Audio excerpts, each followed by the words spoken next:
कंधार शहरामध्ये पाण्याची टंचाई, नागरिकांचे हाल, नगरपालिकेचं दुर्लक्ष, आंधळं दळतंय, कुत्रं पीठ खातंय अशी अवस्था कंधारमध्ये. नमस्कार, मी Riya Pawar, Republic Maharashtra news live मध्ये आपलं सगळ्यांचं सहर्ष स्वागत करते.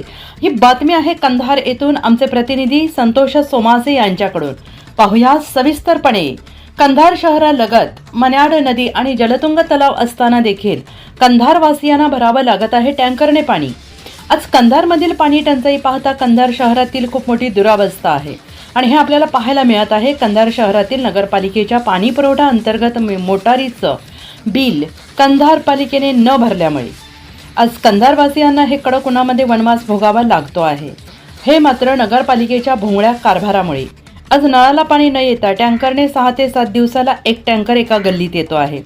आज 2-3 दिवस नळाला पाणी येत असतं, पण नगरपालिकेच्या भोंगळ्या कारभारामुळे नगरपालिकेतील पाणीपुरवठा वीज बिल स्थगित असल्यामुळे पाणी पुरवठ्यातील आज कंधार नागरेश्वर मंदिराजवळील प्रियदर्शनी नगरमध्ये नागरिकांना टँकरने पाणी भरावं लागत आहे.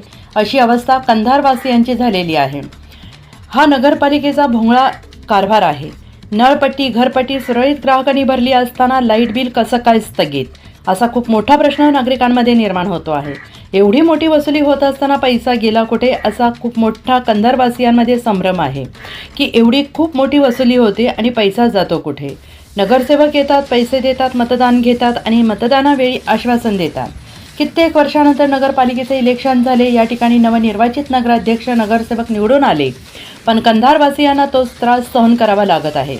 आज कंधारच्या बाजूस खूप मोठमोठे तलाव असताना पण पाणी पुरवठा सुरळीत नाही.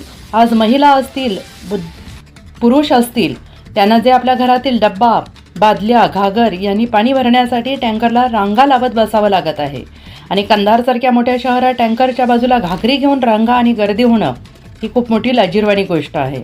खरं पाहिलं तर कंधार शहरलगत मन्याड नदी आणि जलकुंभ तलावाच्या गाभाऱ्यामध्ये बसलेला तालुका आहे. जर या तालुक्यामध्ये नगरपालिकेच्या नळाला पाणी नसेल तर प्रशासन झोपेत आहे का, असा प्रश्न नागरिकांमध्ये निर्माण होतो आहे. कंधारवासियांना हा त्रास असं सहन करावा लागेल का, की यावर काही आळा बसणार आहे? नगरपालिका लक्ष देणार की असे झोपेचे सोंग घेऊन बसणार आहे, याकडे सगळ्यांचे लक्ष लागून राहिले आहे.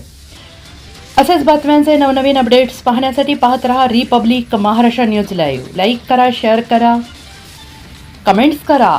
आमच्या चॅनेलला सबस्क्राईब करून बेल आयकॉन दाबायला विसरू नका. त्रास होतो तर तुम्ही ह्याच्यावर काय, नगरसेवक असतील, नवीन नवनिर्वाचित नगराध्यक्ष, नगरसेवक, याच्याविषयी तुम्ही काय बोलू शकता? काय बोलायचं नाही सर, आम्हाला फक्त पाणी टाइमवर सोडणं, लाईटाचं बिल 1 दिवस पण मी असं की 8 दिवस पण झाला थकला तर आम्हाला बोलू शकतात. मग आम्हाला आमचे हे काम असतील बाकीचे, मग कसं करायचं पाणी नाही तर? मग तुम्ही तुमचे काम साधून घेतात, आमच्याकडे लक्ष देत नाहीत. मग असं कसं करायचं? आम्ही पैशासाठी आम्ही इकून तिकून करून तुमचे टॅक्स बांधत्या, तुमचे घरपट्टी बांधत्या, नळ बिल बांधते, सगळं व्यवस्थित चालते. मग आम्हाला असं का बरं असं त्रास देऊ नये असं म्हणणं आहे. नगराध्यक्षांना सगळ्यांना काळजीपूर्वक काम करा, आम्हाला पाणी टाइमवर सोडा. तुम्हाला किती दिवसापासून या ठिकाणी पाणी नाही? 8 दिवस झाले सर, पाणी नाही. या ठिकाणी आपण बघितलं, काकूचं म्हणणं असं आहे म्हणून आमची काही तर सुविधा आहे का? रोड आहे, काय आहे? काही सुविधा नाही बघा. आमचे घरगुती काम सुद्धा बायकांचे काहीतरी झाले पाहिजे, काहीतरी घर महिलांसाठी काहीतरी योजना केली पाहिजे सरकारनं, आमचे हे म्हणणं. बस सर, आमचे एवढंच म्हणून. या ठिकाणी काकूचं म्हणणं असं आहे की या ठिकाणी पाणी नाही, रस्ता नाही, पण नगरपालिका ज्यावेळेस येते त्यावेळेस पैसा घेऊन येते आणि पैसा देते आणि मतदान मागते, पण नंतर काय आहे?